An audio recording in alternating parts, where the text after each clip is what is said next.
Form committee, bring it to order.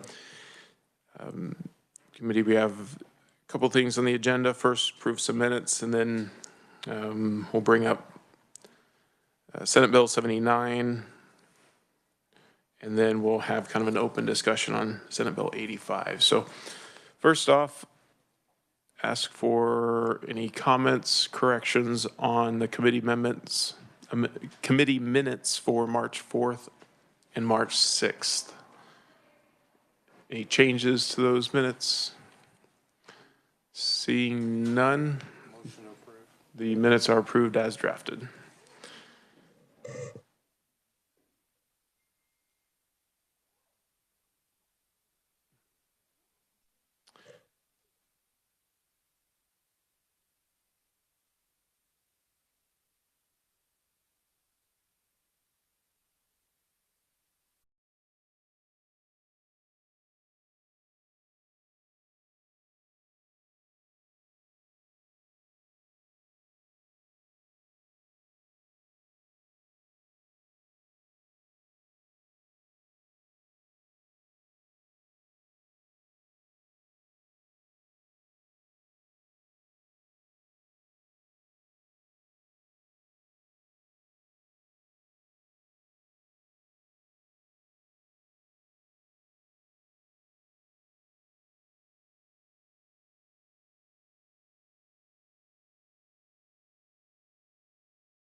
Hey, committee, we'll go ahead and start discussion. We'll open up discussion on Senate Bill 79, and to begin the discussion, ask the reviser to give a quick explanation overview of the bill.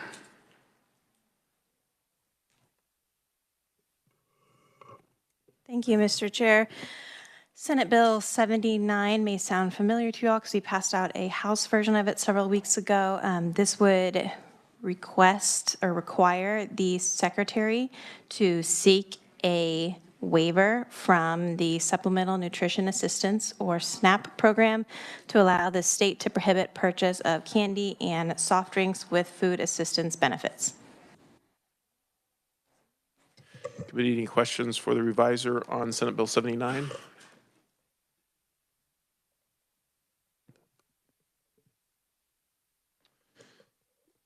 Seeing none, normally we bring it up for discussion, and then after discussion, kind of work the bill. I'm going to go ahead and bring it up just for working and discussion, and amendments. We'll just bring it up and ask the committee, is there a motion on Senate Bill 79? Representative Humphreys.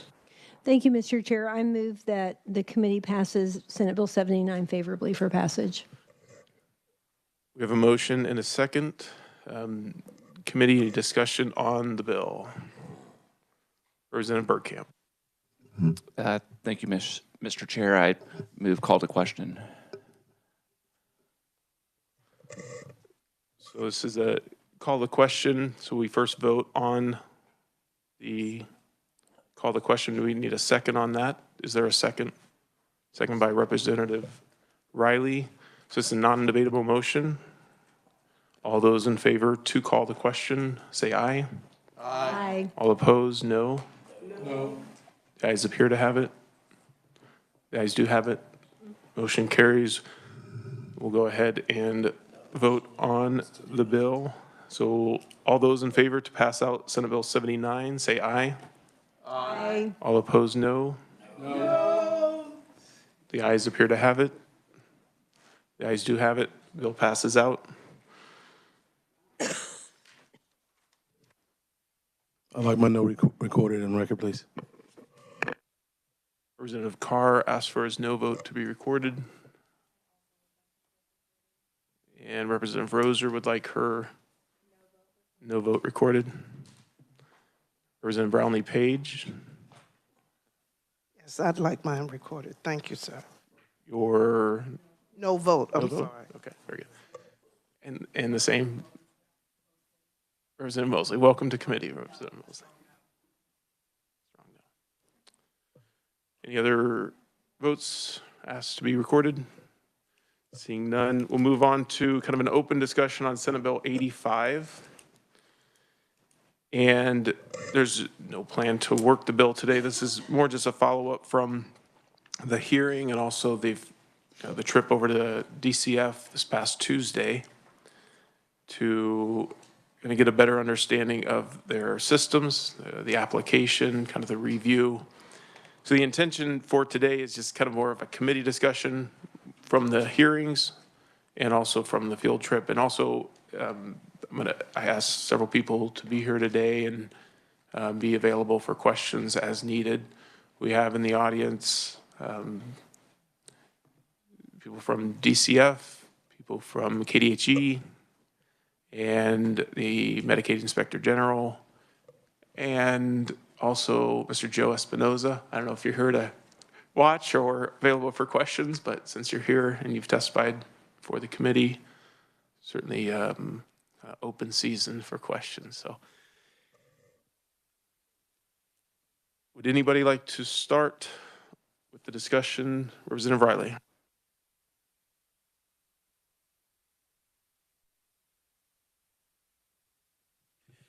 This is a question that maybe Reviser would have some information on of the bill coming across from the Senate. On page 2, line 4 through 7, that paragraph being removed, do you have any history of why that was removed?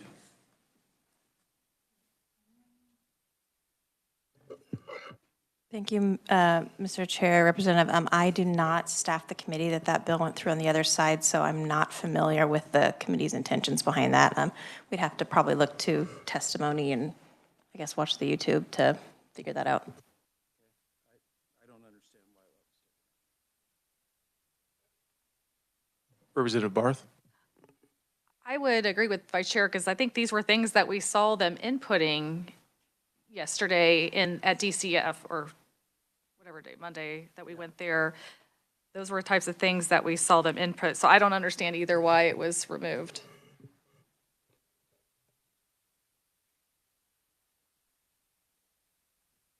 Representative Pickert. Thank you, Mr. Chair. I don't know where this information came from, but I have a note that I had made along the margin here saying it was burdensome to obtain the information and the Senate removed. So that might be helpful. Representative Riley. Thank you, Mr. Chair. I mean, the information that's in here, I don't understand why they took that out. I mean, earned income information, death records, incarceration records, beneficiary records, earnings information, pension. Those were all things that when we watched them go through that information, that they used a lot, and I think that is part of the database that they were drawing from, had that information in it. So not quite sure why that was taken out. Doctor, do you recall some of the intention behind the Senate committee action?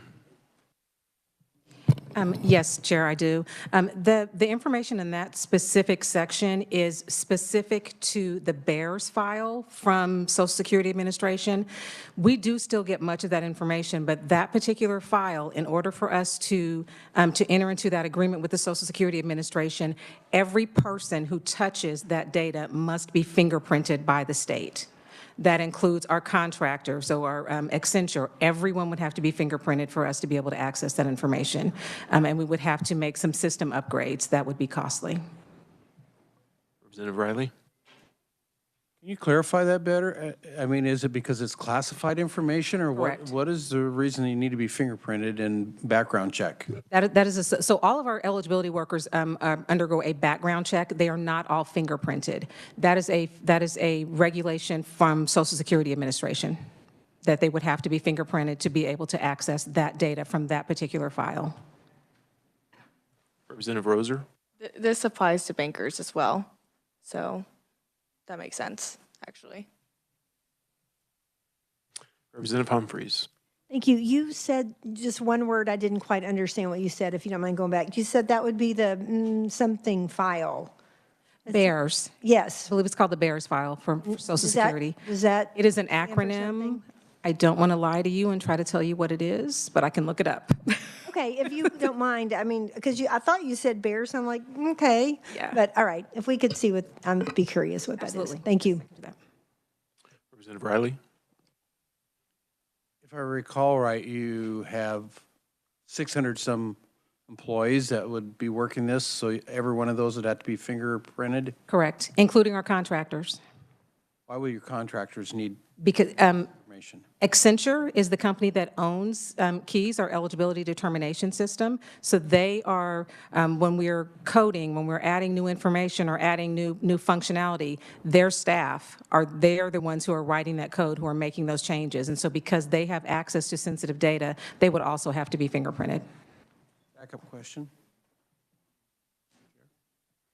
So,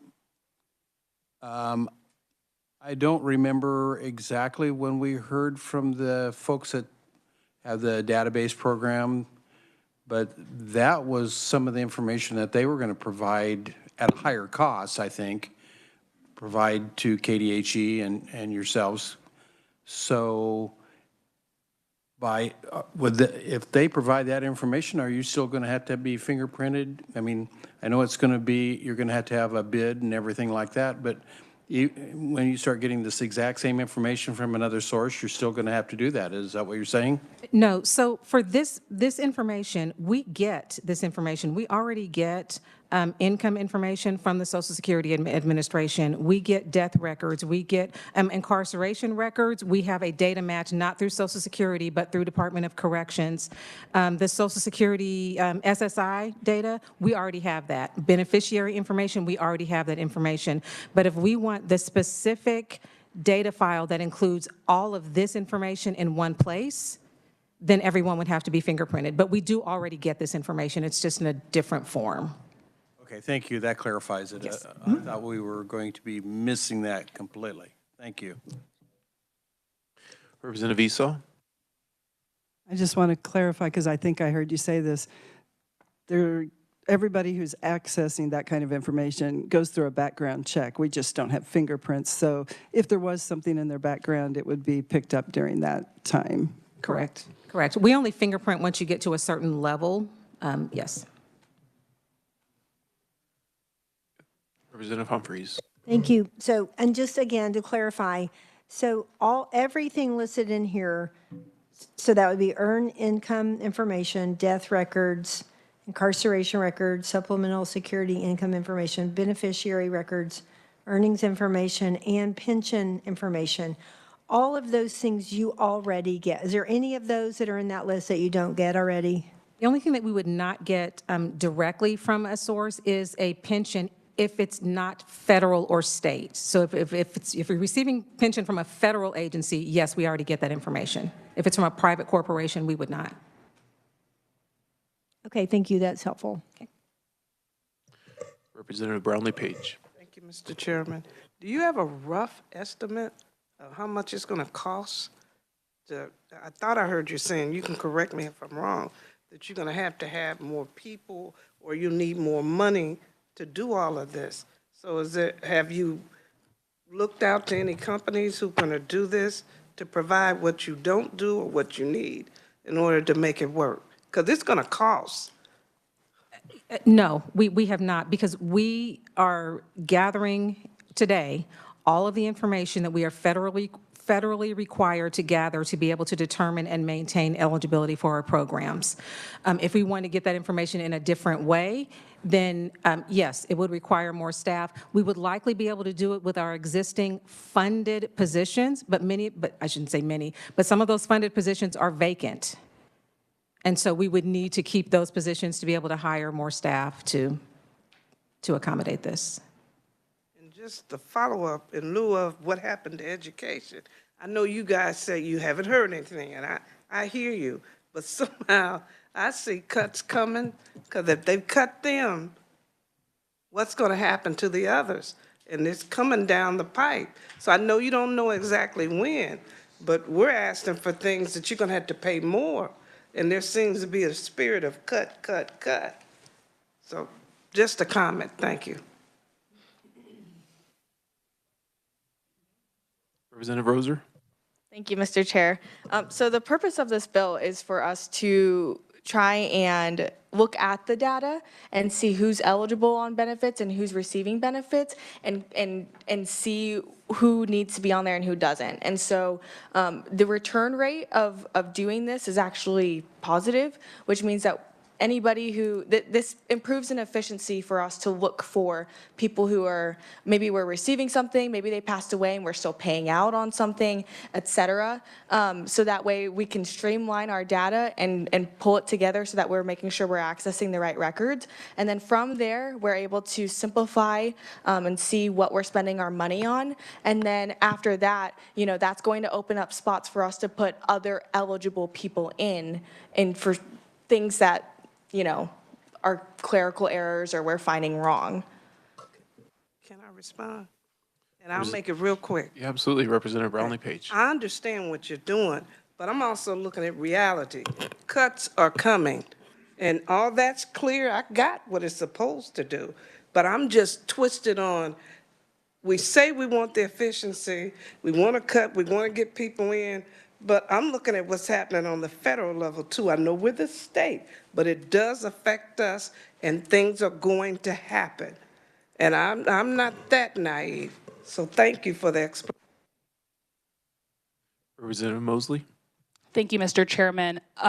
Sorry, I was not part of the original discussion on this, but how many instances throughout the year, if you have that data, do you have individuals who are deceased still receiving benefits from the state? Like that feels like they're still getting paid out beyond that's gonna like justify the cost of fingerprinting everybody. Like how much of that occurs on a regular basis?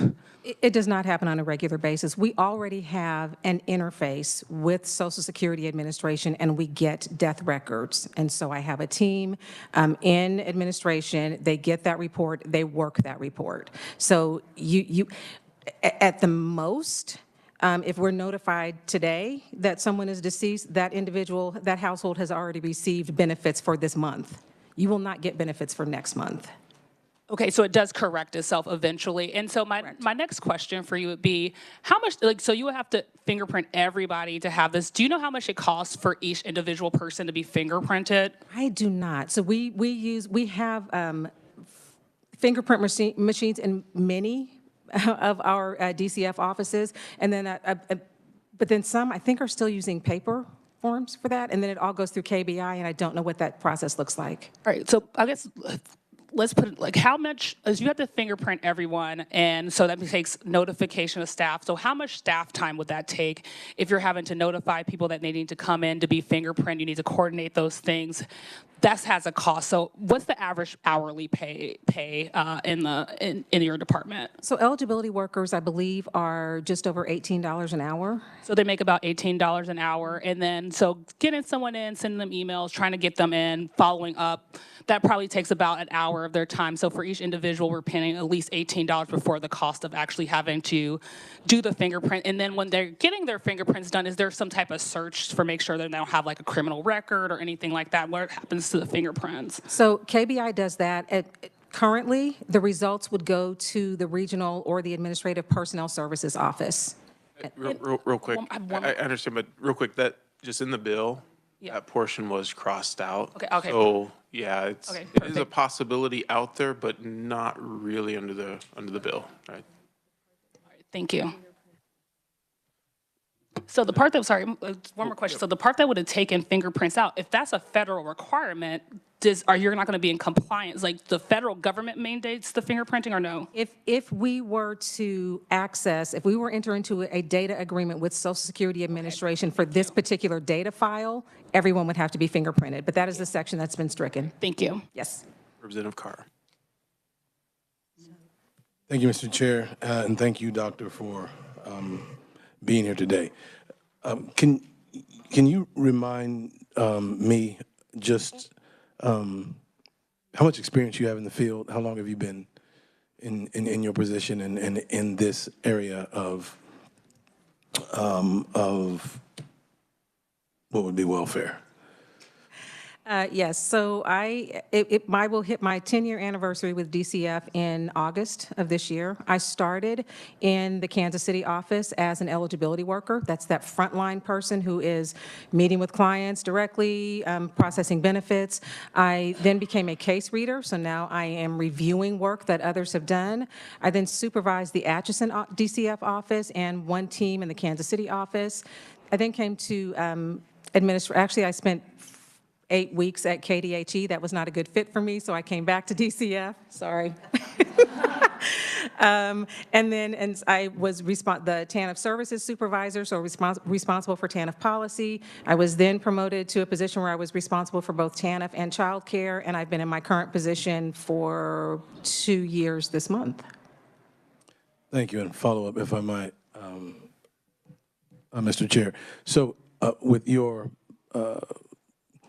very and lengthy background with respect to this bill, would you say that the state currently does an adequate job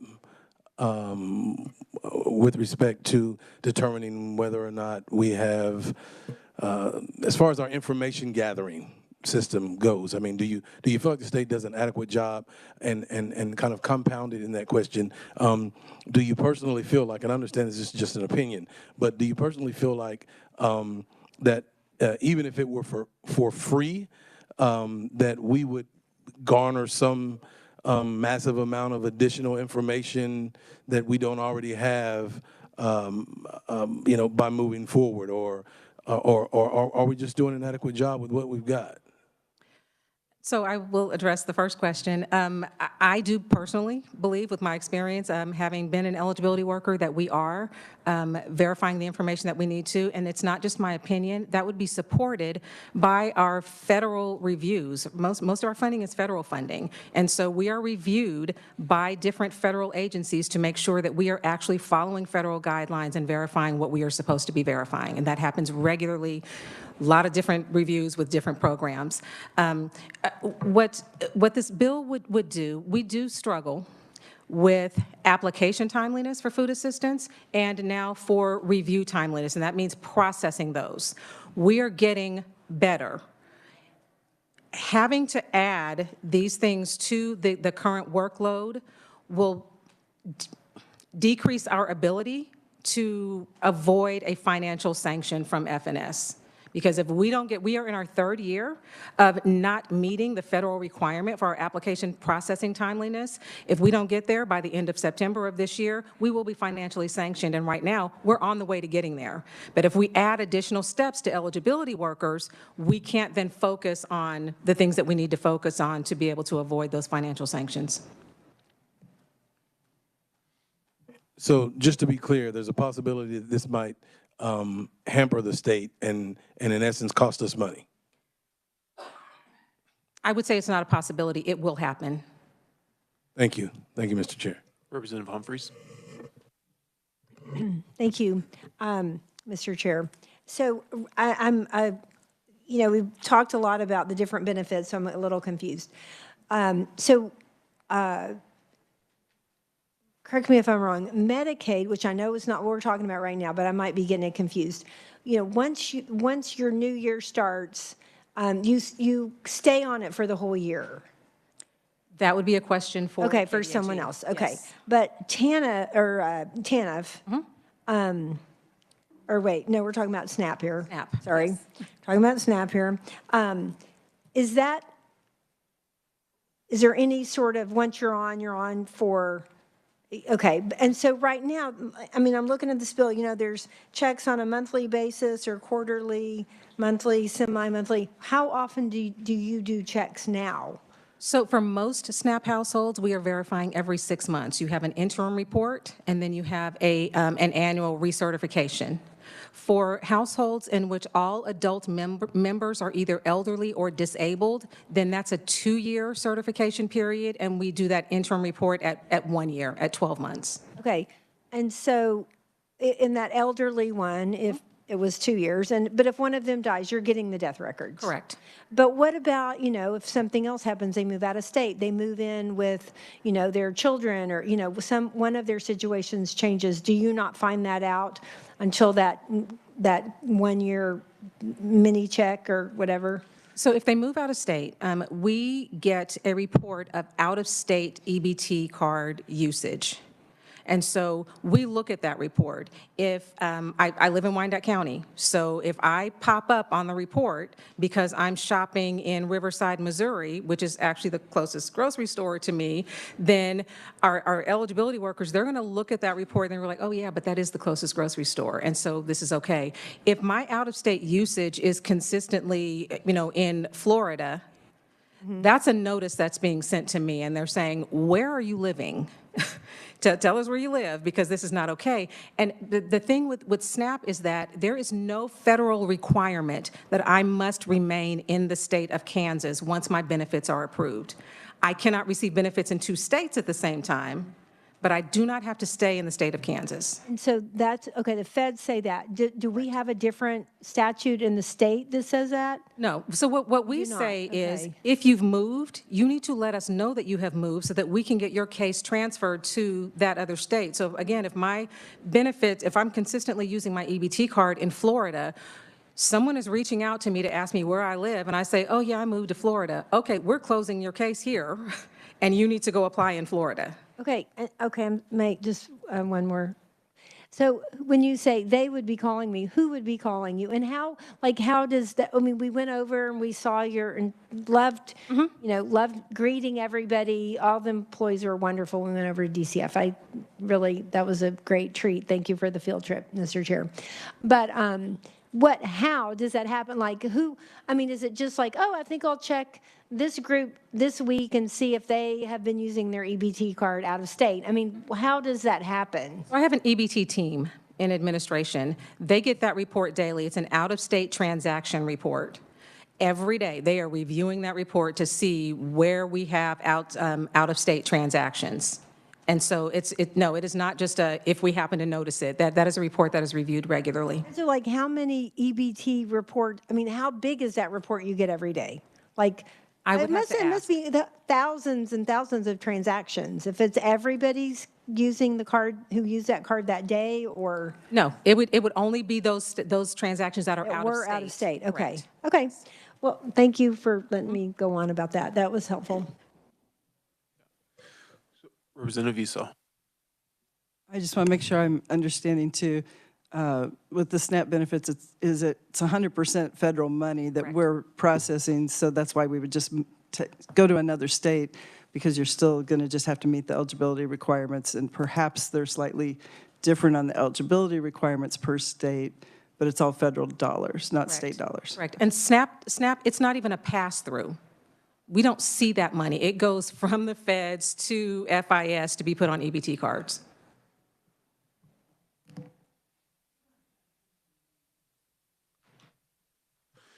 Representative Hellwig. Thank you, Mr. Chair. I just want to make sure I'm clear on this bill, and if so, question for you, please. This is, I think the bill is asking you to coordinate with the different departments of correction, labor, revenue, et cetera, just to verify information. So if you're not currently doing that, how are you getting that information now? We are doing that.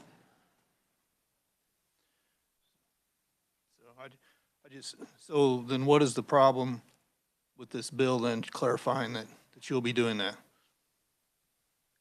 So some of the, and I'm sorry, I don't have my notes with me, the frequencies are different from what we are doing right now.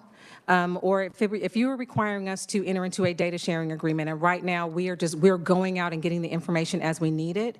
If we have information coming at us and being bombarded, we have to act on that. FNS is very clear. If the information becomes known to the agency, we have to act on it. So if I am getting, for example, wage information every month for SNAP recipients, I have to act on that. And if I am in a position that is paid hourly, well, yes, my income could change every month. I'm still eligible for SNAP. because I still fall under that income guideline. But every month, an eligibility worker now has to go out, because we can't just update your case based on that information. We have to verify that this really is your income for the last month, and we would have to make changes every month as opposed to every 6 months on those cases. It's the frequency. Representative Owsley. Thank you, Mr. Chair. And that might have just answered my question, or one of my questions. Because during the questions from the representative from Sedgwick, I was going to ask, and what would this bill do to change any of what you two were having the conversation about? But if frequency is ultimately the answer, then I'm looking at the fiscal information here in the supplemental note. And this is as introduced. Can you walk us through this fiscal note? Or have you had a chance to think about it since the Senate amendment and the changes that might occur? Because if I'm looking at this, I'm thinking we're spending a whole lot of SGF to administer federal funds in the name of efficiency by duplicating efforts to gain one piece of information. I would agree with that. So we are already verifying this information. If we change the frequency, that's going to increase the workload. That is, I will say, is already stressed. If we are required to have information directly sent to us, as opposed to me going out and verifying when it's time for your interim report or your review, that's more information that the agency must act on. So that's where most of the cost is. And then again, if we're doing interfaces, then in addition to what we're already doing, that's a system cost. And so we would have to work with Accenture to be able to make those system upgrades. Thank you, Mr. Representative Pickard. Thank you, Mr. Chair. Contracted companies that provide that information, like maybe Equifax or some of those, is that all money from the state, or do we get federal dollars to help pay for that, or how does that work? It is a combination. We do cost analysis for that, or we do some cost sharing. And so it depends on, so for example, our SNAP population is our highest population. So more of those funds would come from SNAP to support that system upgrade than would come from, say, childcare or TANF. So we do use cost allocation.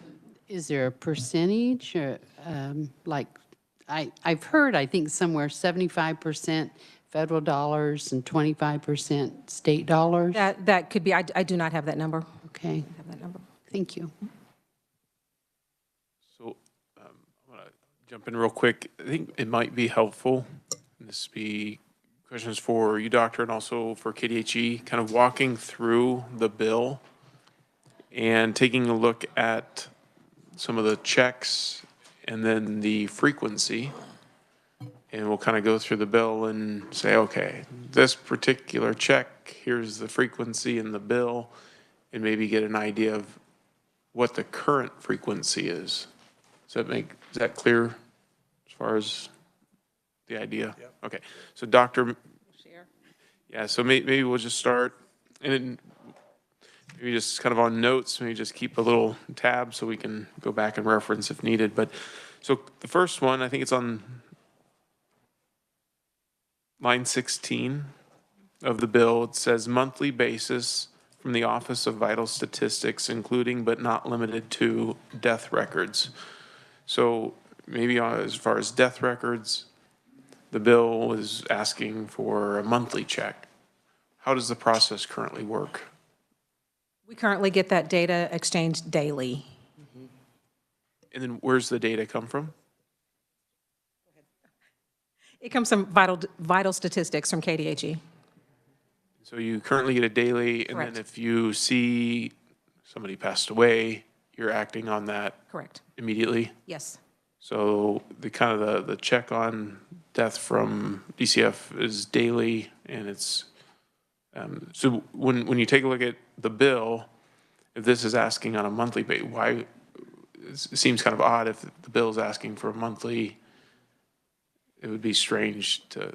Yeah, it's a different frequency, and the other thing that I would add is currently, we don't pay for that file interface because we're going direct to vital statistics. If we go through a vendor, they're going to charge us because the vendor gets charged to have a data interface. So not only is it less frequent, it would be more expensive. You got a question for that? Just a quick question. What if it was somebody that was visiting someone out of state and they die out of state, so now they're not going to have a Kansas death certificate? How would you get that notification? I believe, I'd have to go, I'll verify with their eligibility workers. I believe then that it would go to Social Security, which is a different, it's a longer process. I mean, obviously, if someone dies in Kansas and it's going through vital statistics, that's going to be quicker. I will confirm that, but that's where I believe it. That's what I believe the backup is. Yeah. Okay. That, so that one's kind of gone through. The next one would be line 18, quarterly basis from the Department of Labor, including but not limited to changes in employment or wages. So from Department of Labor, but mainly it's the changes in employment and wages. I guess where would the information come from? What's the frequency that would be checked? Any thoughts on that? So what I will say is that my understanding is that employers in the state of Kansas must report their wages quarterly. So we don't go in quarterly. That's another thing where if we are verifying that information more frequently than the 6 months that we are currently doing with most of our SNAP households, once we have that information, once it's known to the agency, we now have to act on it. And so that would increase the workload for our staff. So currently, it's a 6-month check on wages and employment changes. Correct. And then you said for most of the SNAP recipients? Most SNAP recipients are having their cases reviewed every 6 months. It's those households with every adult in the household is either elderly or disabled, and there is no earned income in that house. Those we are reviewing every year. Representative Barth? Thanks, Mr. Chairman. I just had a quick clarifying question. So you did say quarterly. I'm assuming that is the employer's quarterly 941 report that gets filed, and is that usually electronically that you receive that data, or how does it come? Thanks. That's an interface that we have. So I'm in our system and I'm processing your case. I click a button and I get the information that is in the ks.gov system. I can see it immediately.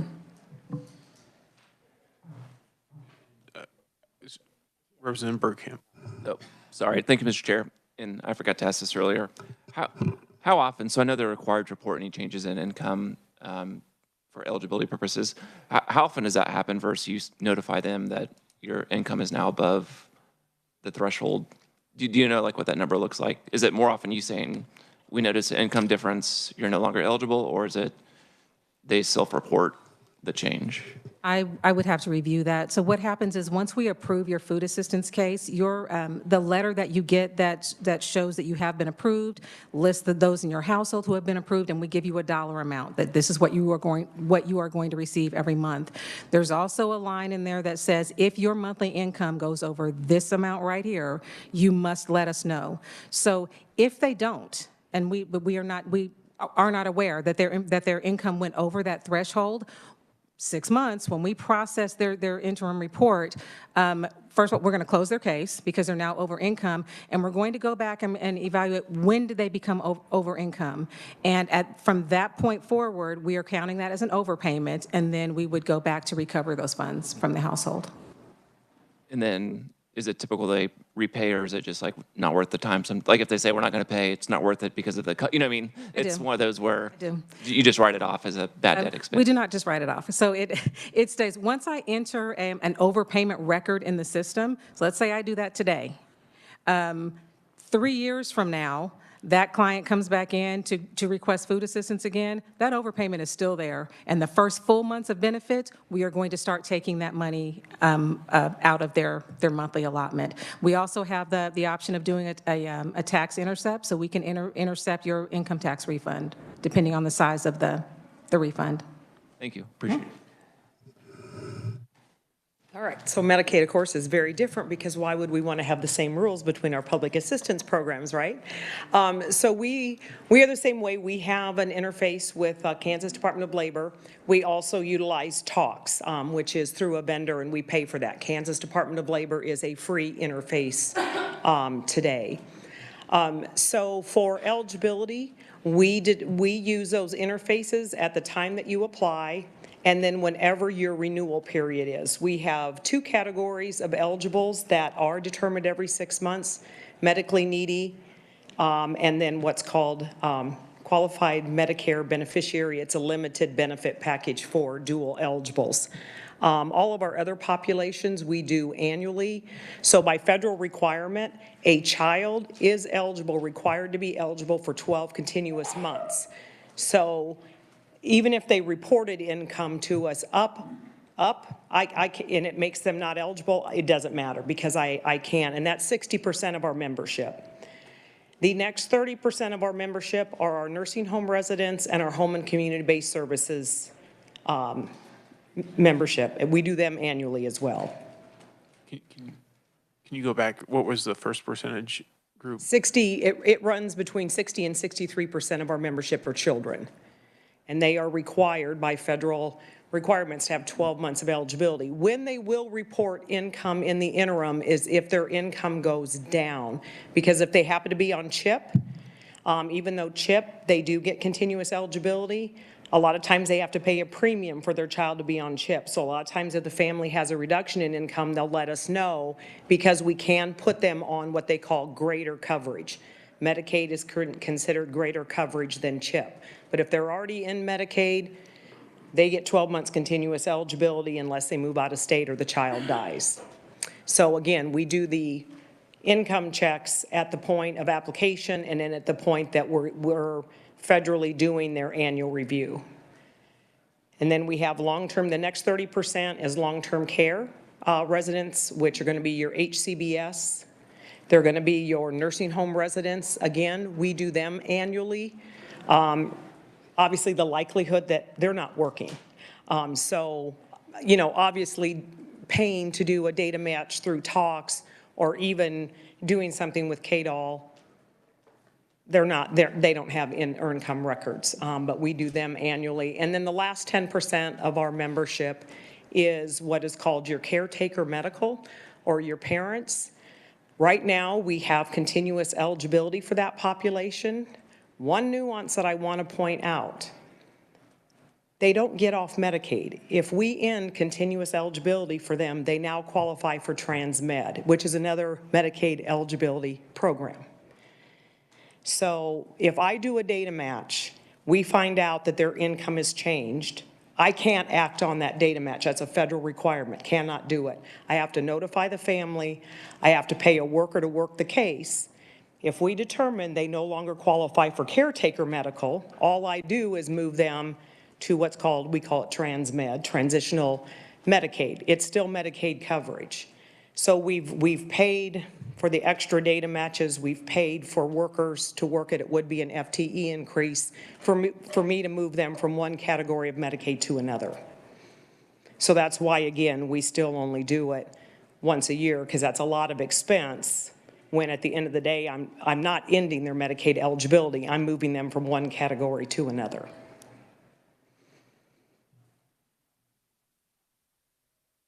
Oh, that's helpful. So that's the wages and employment portion. Any further questions on wages and employment? Seeing none, moving to line 20, monthly basis, including but not limited to potential changes in residency as identified by out-of-state EBT transactions. Thank you, Mr. Chair. So as I stated, we currently verify that information daily. We have a daily report that indicates out-of-state usage of the EBT card. And also, as I have said, there is no federal regulation that limits someone to using their EBT card within the state in which those benefits were issued.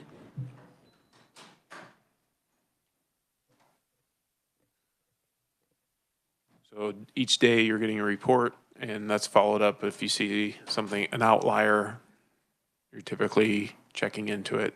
That is correct. And And on the Medicaid side, we get it's called a Paris report. It is a quarterly report, but it will show out-of-state residency. Again, Medicaid rules are what they are. When we receive information that someone is living out of state, there's still a process we must go through to verify. We can't just end their eligibility. To try to verify that they are out of state. After those verifications are done and it is determined they are a resident out of state, then we can close that eligibility. But the EBT report wouldn't apply to Medicaid, but we do have a mechanism. It's like I said, it's called the Paris report. I don't remember what it stands for, but it is spelled like Paris, France. questions there. So moving on then to line 23, quarterly basis. From the Department of Revenue. So this is Department of Revenue, including but not limited to potential changes in income, wages, or residency as identified by tax records. So the first one was Department of Labor. This one is Department of Revenue. And looking at changes in income, wages, residency as identified by tax records. Any thoughts on that? So we do not use the IRS file, and the reason being is it is typically outdated information. KDOL and TOX are the current quarterly income levels, and so we used to get the IRS file. It did cost. That was one that there is a cost to, but we actually, to be frank, if you want to do an order of accuracy, KDOL is the most accurate income match that we get, and we get that for free. The second would be TOX. We do pay for that. We pay per data match for that. And then we just found that the IRS records through the revenue was not accurate, and there were much more updated sources of that information. Doctor, any thoughts on Department of Revenue information? Amazingly, the situation is similar for DCF. We have access to those same data sources. We do get information from IRS, and we have found the same thing, is that it is often outdated, and so we use KDOL primarily, and we also pay for TOX. Mr. Anderson, you had a few thoughts on that? Welcome to committee. Steve Anderson, Medicaid IG. Did you find the name? I did. PARIS, by the way, is Public Assistance Reporting Information System. We use it. The problem with PARIS, by the way, is that it only is good for KDHE purposes if the person's applied for benefits in another state. Mm-hmm. If they continue to hang on to their Medicaid services in another state like Missouri, we don't know about it. And as we found out, Kansas Medicaid apparently is better than Missouri Medicaid or Oklahoma Medicaid because people like hanging on to CanCare. So that happens. And then to the point about Department of Revenue records. Real quick, can you go through that again? I'm sorry. As far as I think you made a statement that Kansas is better than Missouri. We get that point, but can you go back to the comment about the PARIS system? The PARIS report is a quarterly report, and it's based upon matching that other states report into as well. All states report to it. And what it does is it will show us if somebody is on Kansas Medicaid, but then they've moved to, let's say, Tennessee and have enrolled in Tennessee benefits, it'll show up as a match. We've sometimes had people that are enrolled in as many as 6 states or more. But what it does is it shows Christine's office that, hey, this person's now moved to Tennessee apparently, and will show that. However, if the person moves out of state and does not enroll in benefits in a neighboring state, for example, that is useless as far as knowing if they've left Kansas. We don't learn about that. Whereas the EBT piece that they have would be beneficial if Medicaid saw that to know that the person is doing most of their shopping in Florida, for example, to use your example, doctor. But one thing I would point out with residency that's a nuance on the Medicaid side is you can live out of state and be still considered a Kansas resident for Medicaid. It is wherever your intent is to reside. So if you don't get benefits in another state, let's say Tennessee, and we contact you and say my intent is to return to Kansas, which is why I'm keeping my Kansas Medicaid, then by Medicaid you are considered a Kansas resident. Representative Riley? Thank you. Good point there, because, you know, as a snowbird, I would go to Texas for 3 months, and then when finally it defrosted, I would come back up here. So I'd be spending all my money in Texas, and then I would come back. And so 9 months of the year, I could be here and 3 months down there. Yep, and that's why residents, well, I won't speak for the federal government of why they created that rule, but that is the rule, and I think it is to account if someone goes out of state to maybe take care of an aging parent, but they plan on coming back, or college students who are on Medicaid, and, you know, they're going to, you know, college out of state, but they consider Kansas their state of residence. Representative Roser?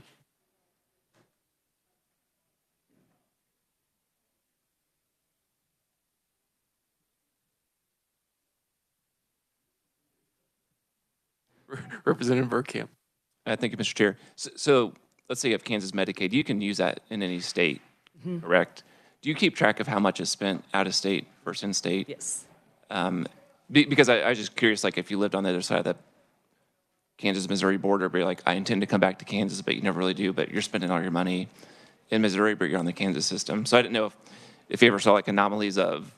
So what gets challenging about the border is many of those providers are actually enrolled as Kansas Medicaid providers, because again, you have people that live on the border that it's closer to go see a provider in Missouri than it is. And we have I believe, don't quote me on this, I think it's 50 mile, that if you're within 50 miles of the border, you're an out-of-state provider, you can enroll as a Kansas Medicaid provider. Again, we're trying to account for our border residents who it may be closer. For instance, in western Kansas, it is closer to go to Colorado to get services than it is to get services from a Kansas Medicaid provider. So that's where it can get challenging when you're talking border states. So while we do know what's being spent out of state, to try to gauge whether that means on border states someone has, you know, lived there for 2 years. But again, the one rule from the federal government is you cannot have Medicaid in multiple states. And so that's where the Paris report comes in, because obviously, to Mr. Anderson's point, if they're applying for Medicaid in another state, they probably are not intending to come back to Kansas. To his point, each Medicaid program is different. So I may know, oh, well, hey, you know, I'm in Tennessee, and Tennessee covers service X, but Kansas doesn't. But Kansas covers service Y, and Tennessee doesn't. I might try to fool the system and have both Medicaid cards, and that's what the Paris report is designed to stop, that they're not in don't have Medicaid eligibility in multiple states, and every state reports their Medicaid eligibility to that. So then if they're a non-resident, when they renew, you know, it's like a Missouri mail-in address, do you do like any audit or verification on those? Yes. So then at the time of renewal, yes, we will go through the whole eligibility process again. That will involve verifying residency, address, citizenship if it would, if it would apply, whatever income, whatever's appropriate for that category. So yes. But like when it comes to intent, they could say, I intend to move back to Kansas, so they could stay in Kansas even if they've been in Missouri for 5 years or. Yeah, if they didn't have Medicaid in that other state, there becomes some points where we can take more aggressive action over length of time. But there are our hands are tied in a lot of instances of how aggressively we can act. Okay, thank you.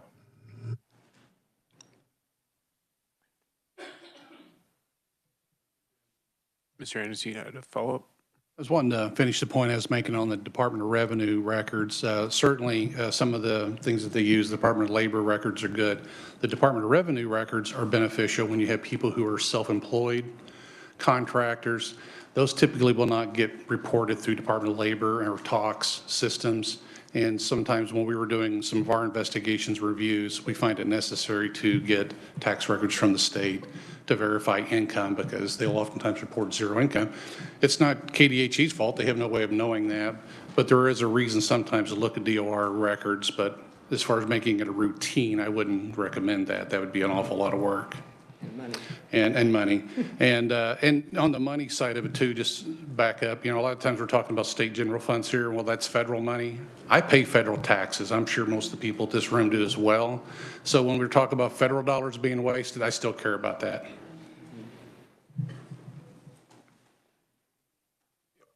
Absolutely. Okay, so that was the point number 4 there on line 23.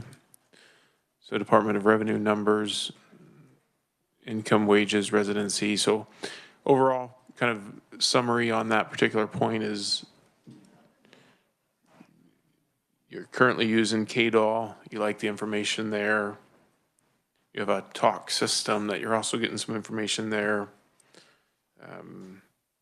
And it is a significant amount of work to get into the details to try to find independent contractors and things like that. So that's kind of okay, that's understandable. So point number 5, line 26, monthly basis from the Department of Corrections, including but not limited to incarceration status. So I'll speak for Medicaid, we actually get a daily file from the Department of Corrections, because what happens on the Medicaid side is if you become incarcerated, your Medicaid eligibility is terminated or suspended. Because at that point, your medical care is the responsibility of the facility in which you're in. Then we also get a file as people are getting ready to be released.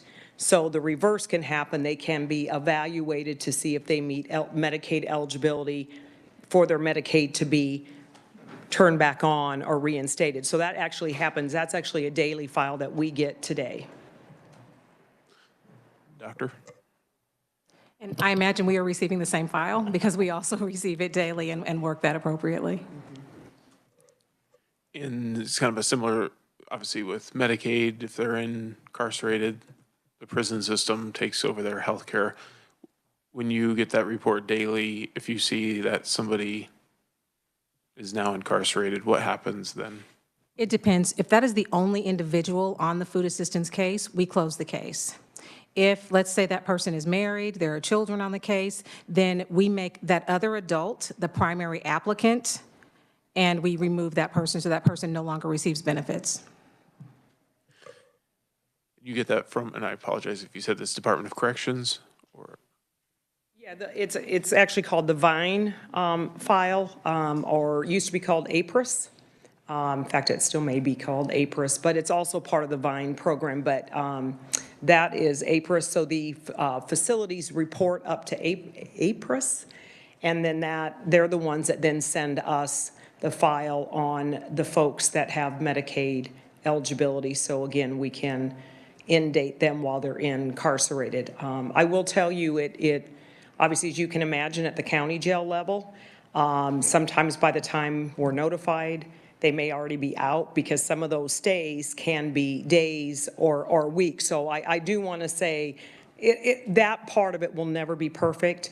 But for anybody that's got any length of stay, then yes, it will be caught. Their Medicaid will be suspended immediately and will stay that way until the point in which we're notified they are leaving. But then at that point, most of the time they have to do the application process over again. So then we're going out, of course, obviously they've been incarcerated. They're not going to have an income record, but we are going to check citizenship and all those other requirements before we just turn their Medicaid back on.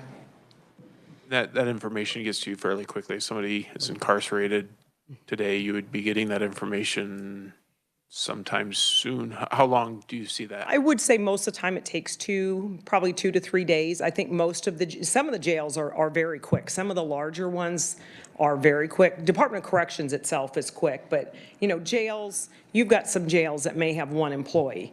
It may take 2 or 3 days, but a lot of our larger facilities, sometimes it's within a day. I mean, they're usually really good at updating those files really quickly, but I would say probably at most 3 days. Thank you. Anything else to add to that?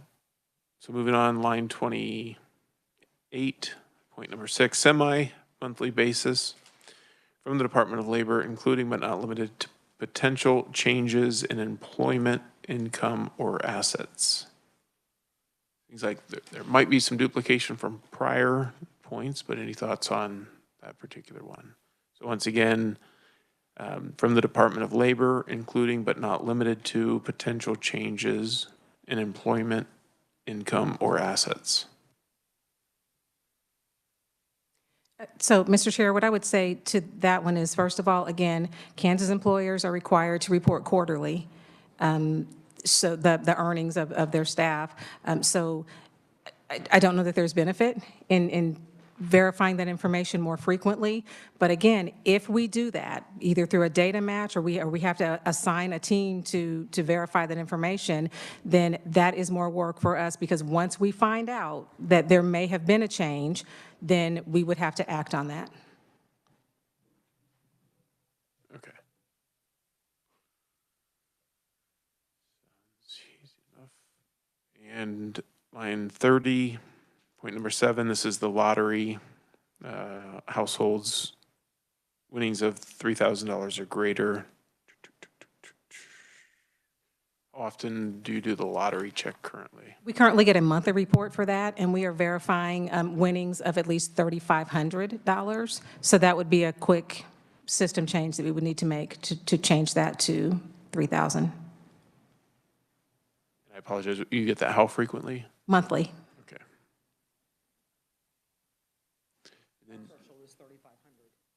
Our threshold for Medicaid is 3,500 as well. Of course, we do things at application or renewal because we can't, for those with continuous eligibility, we can't end date their eligibility. But again, that would be a quick change to set the threshold at 3,000.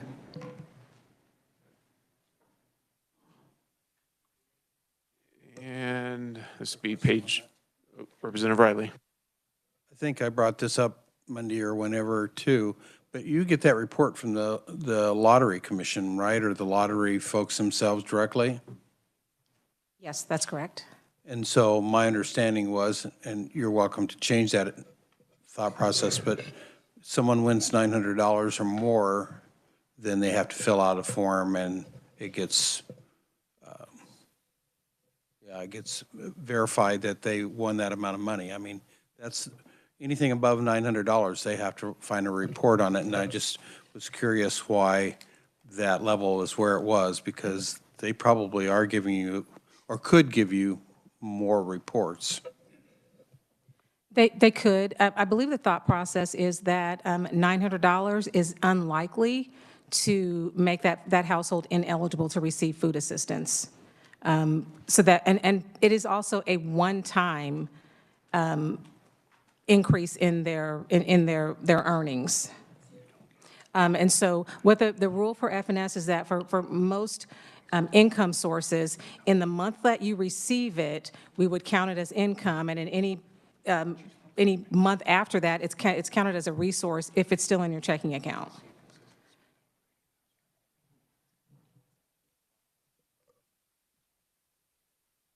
And for us, it's kind of the same way. So how we get the information, we don't have an interface with Lottery, but we have access. Essentially, I can see and they can see. So if they've done something because they're in a different cycle than we are, and the information is in their SNAP case, our staff and our contractor can see that and access it. So Lottery is how we do that. Essentially, I will just say how from a Medicaid perspective, again, for some of the same reasons, most often lottery winnings are not going to make you not eligible for Medicaid. Maybe our parents and caretakers who are at 38% of FPL or below, most of our other populations which are higher, you'd have to win probably a really significant amount for lottery to ever make a difference in your eligibility determination. Okay, and then we're on the back page here. On at least a monthly basis to assess continued eligibility and act on findings, the Secretary of Children and Families shall review and act on the following data from federal sources. First point, that was the one that got crossed out on the Senate side. The second point is, so this would be from federal sources, income and employment information maintained in the National Directory of New Hires and Child Support Enforcement data maintained by the U.S. Department of Health and Human Services. Any thoughts on going to the feds? Yes, Mr. Chair, I can say for the National Directory of New Hires, we are working to to participate in that program. It is a coming requirement from Food and Nutrition Services, and so there are some pilots that are going on in other states. I will be honest, we were waiting for some other states with similar eligibility systems to implement and work out the kinks, but we are on the list to be able to participate in that program. We will start that functionality shortly. And again, what I'd say from the Medicaid perspective is with our continuous eligibility requirements to do checks monthly, I can't act on them. And so I guess, from our perspective, to hire staff, because again, I cannot end Medicaid eligibility because of a data match. I have to send notices and then I have to work that case. But at the end of that, if all I can do is either keep them right where they are because they're guaranteed protected by the federal government, or in the case of caretaker adults, I'm moving them from one category to another category, I'm costing the state money, and at the end of the day, everybody still has Medicaid eligibility. So that's why for us, I would say monthly just isn't viable. I mean, we can spend the money and do it for parents and caretakers, but I'm going to move them from one category to another. Real quick tangent on the one category to the other. Why does that even exist? For Section 19, I know this by heart because of, again, some of these bills that have been out. Section 1925 of the Social Security Act require that for a caretaker/parent medical category, if you're ending their eligibility, they are eligible for what's called transitional Medicaid. So the idea is you no longer qualify, I hate to use the word regular Medicaid because they're both Medicaid, but you no longer qualify for this category. It looks like your Medicaid is ending and you're going to be rolling off the program, so it's kind of transitional Medicaid to help you through that period of transition. But it's still Medicaid coverage, so I'm still paying the MCO a capitation rate. I'm still providing services, so all the costs to the state are still there. And then at the 12-month, I still have to do a renewal, just like I do if they stay in caretaker medical. So the point is, paying the same capitation rate, give or take a few dollars, but what I'm doing is I'm having a worker work a case that at the end of the day, I'm not ending Medicaid eligibility. So, Medicaid costs stay the same. I've added costs because I'll need FTEs to do that. There'll be a cost for the interface because, we don't do monthly today. There'll be postage and printing costs, and there'll be system changes to accommodate a file. So that was always be my caution on any of these. When you talk Medicaid and you start talking monthly, what are we spending money for? We're not spending money to end Medicaid eligibility. We're spending money to move categories. Makes sense. I think, Mr. Anderson, you have a follow-up on that? Unless something's changed on the Transmed program, it's a 12-month program, is that correct? Yes. Okay. So after they've been on Transmed for 12 months, they're immediately removed from the system, if everything works right. So But they can reapply. they can reapply, but if they're moved off of caretaker medical into transitional Medicaid, which is a good program, it helps make that transition from being on full-blown Medicaid into the workplace. That's what it's there for. We did an audit on this program and found there were a lot of people that were on way past the 12-month window. They've since corrected those issues. So, but it is a 12-month window. Now, if they lose their job, they can go back on caretaker medical. But to the point is Transmed is a 12-month program eligibility period. You can get back on, but if we move people off of caretaker onto transitional medical because they found a job, they will eventually phase out of the Medicaid program altogether. Well, I would have a little bit of exception to that. Caretaker medical, every 12 months they have to do a review. Same thing. So at that 12 months, if I have that job, I'm going off Medicaid anyway, even though I'm on caretaker medical, because I'm required to have an annual review.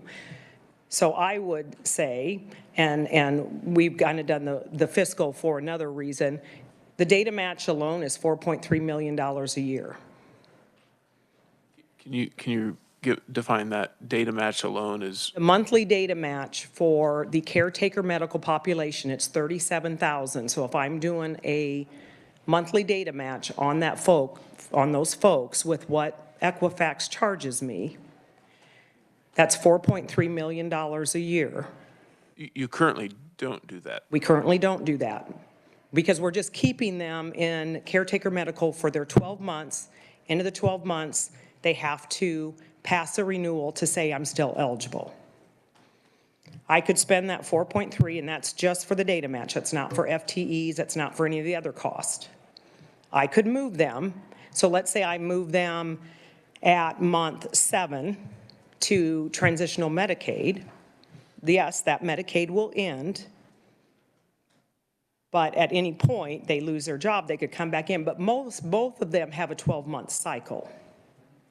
So that's just my point is, again, if, we'll comply with whatever the law is, but that's why I just want to make it clear there will be a fiscal on the Medicaid side because I don't have the choice at the day that they're not eligible for caretaker medical. If I'm doing monthly checks, I do not have the choice to end their Medicaid eligibility. I have a choice to move them to another Medicaid category.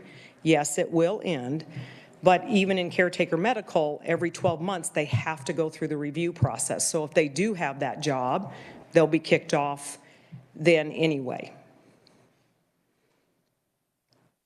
I know, isn't this fun? Absolutely. Yeah. I may have a question afterwards on the sequence of months, but that sounds good. Okay, so any further, so we have the U.S. information. Okay, and then you're working on it soon, and then currently, based on it, renewals and everything, it doesn't make sense. Okay, so Representative Owsley. Thank you, Mr. Chair. And with the requirement coming from the feds, what frequency is that going to be? Do we know? For the new hire match database, I will have to verify that for you. Yeah. If you could, please, thank you. So moving on to line 11. So this is additional from federal sources, payment and earnings information maintained by the U.S. Department of Housing and Urban Development. Any thoughts on getting information from the U.S. Department of Housing and Urban Development? So, Mr. Chair, the thought is that the information that a client would submit to HUD is the same information they would send to us. If we get it from HUD, and we do not currently have a data sharing agreement with HUD, if we get information directly from them, it would be considered unclear information per F&S standards. We still have to go out and verify it.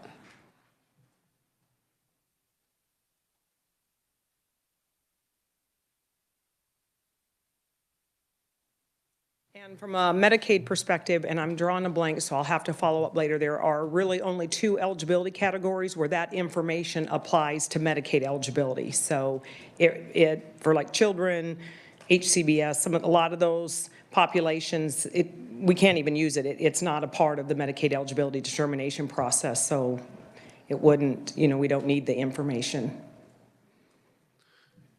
Sorry. Tangent question. So are there any Medicaid categories that do not receive continued eligibility? So who would, if they went past one of the eligibility criteria, their Medicaid would end immediately? Are there any categories that would fall under immediate ending? Let's see, caretaker would go to transitional med, children are 12-month guaranteed. To be honest, I think your HCBS and your long-term care populations, you could probably go month to month. I'm not sure what value that would bring because they're on fixed incomes and So I mean, and that I think is what becomes complicated for Medicaid when you talk month to month. That really isn't a thing, to be technical. But we do have a couple populations that I mentioned at the beginning that we can do 6 months on. And it's medically needy, and they're called QIMBYs, Qualified Medicare Beneficiaries. They're a limited benefit package dual population. And then medically needy are folks that are above the Medicaid thresholds. So they don't qualify for Medicaid, but they have very significant medical cost. So how the program works is, let's say your income is, $3,000. You have to spend your income down to $475. So again, I'm not good at math, but roughly $2,600. So once you've incurred that amount of money in medical expenses, then you qualify for Medicaid, but you have to go through that process every 6 months. Some people, most people that qualify for medically needy never meet that threshold. We do have some that do, and for them, obviously, it's very valuable, but a lot of them can never get down to that $475, because imagine living on $475 a month. Okay, and the next one is, this is information from federal sources, fleeing felon maintained by the U.S. FBI. Do you get any fleeing felon information? And do you see that as, any comments on that? So that would be, we do not currently have a data sharing agreement. And I do want to back up and clarify that when I say that we already work reports or we get that information, we still have to verify it. So I think, as was mentioned, if someone shows up on the list of being incarcerated, we don't just automatically take case action. A person has to go in and verify, because like you said, maybe that person has already been released. So there is human touch here. For the fleeing felon, F&S considers this unclear information. So unless we can verify that the person who is a fleeing felon knows that there is a warrant out for that person's arrest, we cannot use that information to take action on. So we still have to reach out to the person and say, do you know there's a warrant? And then they say yay or nay, and then we can take action. But we still have to go through a process to verify some information before we can take case action. Did you say you did have a data sharing agreement, or do not have a? Not for this. So for those who are incarcerated in the state of Kansas, we get that information. So we get a report of that, but we still have to verify the information that is on the report. Is that person still incarcerated? Was this a typo? Is this really the person who is receiving food assistance right now? We still have to verify the information that's on the report that we get. So do you get a report for fleeing felons? We do not. Okay. We do not. All right, thanks. Medicaid doesn't care. You're still Medicaid eligible until the point you're incarcerated. So again, we can't use that information as an eligibility factor. Is it an eligibility factor for SNAP? If we verify at the time of your application or any of your reviews, or when we're checking, let's say you're adding an adult to a household, we're going to go back and verify information for every adult. If at that point we look you up in the system and we see that you are a fleeing felon, and that is actually what it says, then no, you cannot get benefits.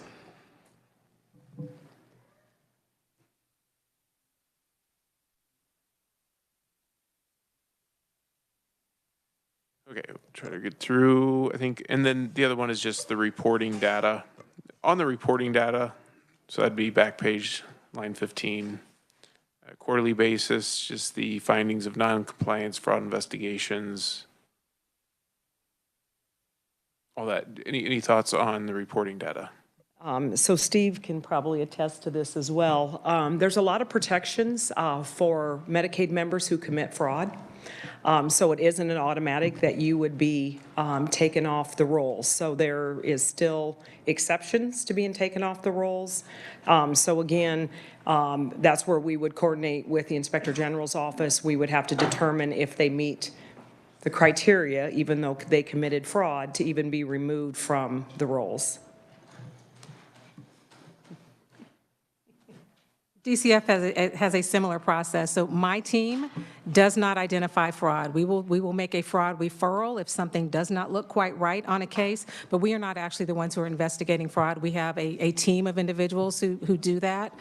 So that's, but making that, I would also say though that making that information public Some of the information is on the website, but for others, we do have to be careful about how detailed we get. So for example, if you are in a very small county and everyone knows there's only one person in that county who's getting food assistance, we probably don't want to put the food assistance fraud on our website because we may be violating something, and I could be wrong with that. But we just want to be careful about the information that we're sharing and at what level.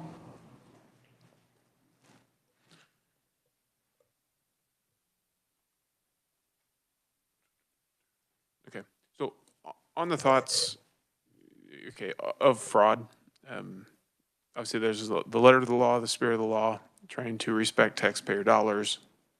From your perspective, working in this open question for DCF, KDC, and also Steve, if there are tools that we can give you to help, what would those tools look like? So actually, we will be probably by next session coming with an ask.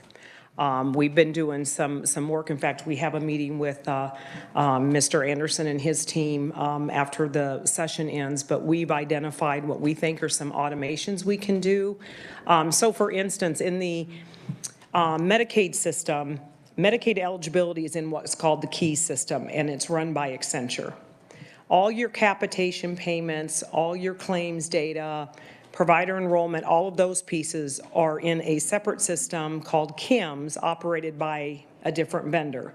Now, there are daily files that go back and forth, obviously, but there's some not gaps in the fact that individual files are going back and forth, but where there could be gaps, for instance, is if I indate someone because they moved out of state, just what we talked about.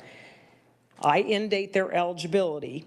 The piece that's missing is an automated file that will then go and compare that against claims data. So let's say that I indate your eligibility back to December 1st, because every information I have, I've gone through my process, you moved out of state, I can indate you, and technically it could be November 30th, but December 1st, you're off the rolls. If there are no claims in December, January, or February, I would want to go back and recoup the capitation payments from the MCOs because no services were provided. That's what we don't have automated. So the only way I can identify that today would be have people, which I don't have people to do that, and try to go in and do queries on every individual to say, did you have any claims? Because the reason that's so important is if there was a claim, and let's say that claim was in December, if I recoup from the MCO, they're going to go recoup from the provider. That's contractual. The provider acted in good faith when they provided that service because the system said that person was eligible. The MCO acted in good faith when that service was provided because they paid for it. That really isn't fair of the state then to go back and say, we want our money back. Those are kind of things that we're trying to look at automating. So to your point of using taxpayer dollars wisely, absolutely. Those checks need to happen. Steve pointed out earlier on TransMed, when he did an audit, we identified a system issue that was like preventing some of those members from coming up in that renewal process so we could indate their eligibility. We need more processes where that's being done automatically to make sure these files are working and we're not dropping, people are getting left behind, so to speak. So again, we're in the process of working through that. We're going to be meeting with Steve and his team based on his expertise to find out what other areas he thinks we may be able to do some of this automation. And then we'll be preparing an ask because yes, I think we can invest a little bit of money and I think we can get the returns that we want to be sure that any of these potential gaps are addressed. Steve or Doctor? I would just say for DCF, my interaction and my role is primarily with the Office of our General Counsel, which is where our fraud unit sits. So I don't have direct contact with Steve. But similarly, based on where that fraud team is finding fraud, we get that information. We know what that is. So then we're going back. What do we need to change in our process? Is it automation? Is it training with staff? And so then we address those issues based on the data that we receive from that team.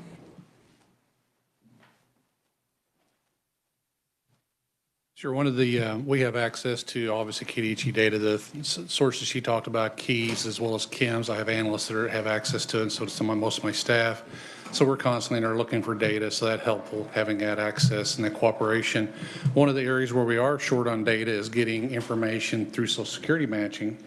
And we've recently tried to do that, and KDADS and KDHE can help us with that. And then we reached out to the Social Security Administration, and they gave us a hard no because we don't administer the system. We're an oversight agency, so we're actually filing appeal with them saying, come on, man. We're trying to save tax dollars here, and you're telling us we can't have access to the data when you'll let agencies on either side of us have access to the data. So we're trying to do that because it would help us be more efficient when we're doing our investigations of people, but it also would help us with our audits because audits is a big chunk of what we do. And as you guys, most of you know, HB 2217 recently came through, and that's going to give us the ability to not only from auditing the Medicaid program, but move over to the food assistance, the TANF system, the child care system, the electrical support system, anything that is a cash assistance type program or food assistance program, we're going to be able to start doing audits of those. And we're going to be looking for efficiencies where we can share data between these two big agencies and how we can work together better. We know that there's certain data that doesn't get shared well right now. We want to fix that.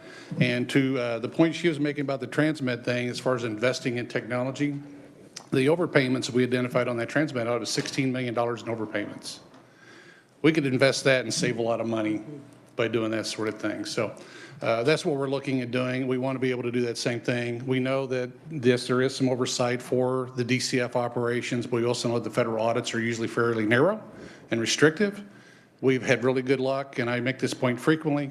We look at the Medicaid program. We're frequently finding things with the Medicaid program, even though there are federal audits in that area, because we look where the feds don't look.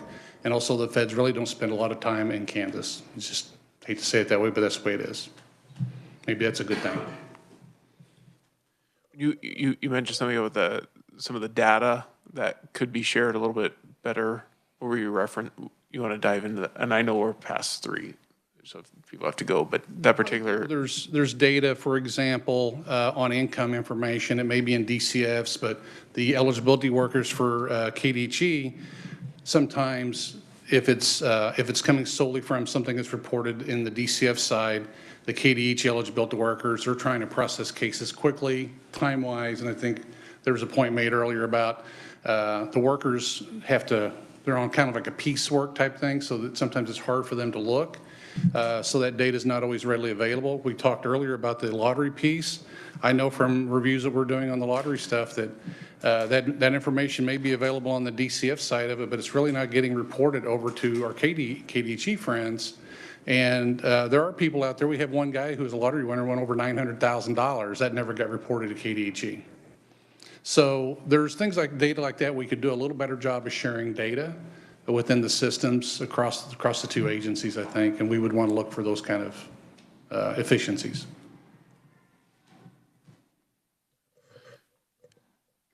Any quick questions? Sorry for going a little bit over time. Representative Hellwood. Thank you, Mr. Chair. I just have one question because it's on my mind and I'll drop it if I don't ask it today. So you're doing, excuse me, you said you currently get reports from Department of Labor every 6 months, or you're doing checks with the Department of Labor every 6 months for income eligibility. So why are we using Equifax if we're getting that from the Department of Labor? The thing that Equifax, their system will do is it's mainly out of state. So KDOL is the primary source. Most of our members, that about 70% of them have income information, and it's in-state income. Where TALKS really comes into play is they're nationwide, and so they'll pull if they're Missouri, Oklahoma, so for our border community, individuals who might be working across state lines, that's where TALKS will really come into play. Thank you. Thank you, Mr. Chair. Thank you very much for taking time to come today and helping with the questions. We appreciate it very much. Committee, we're keeping Tuesday open. Possible meeting then. Thank you very much. We are adjourned.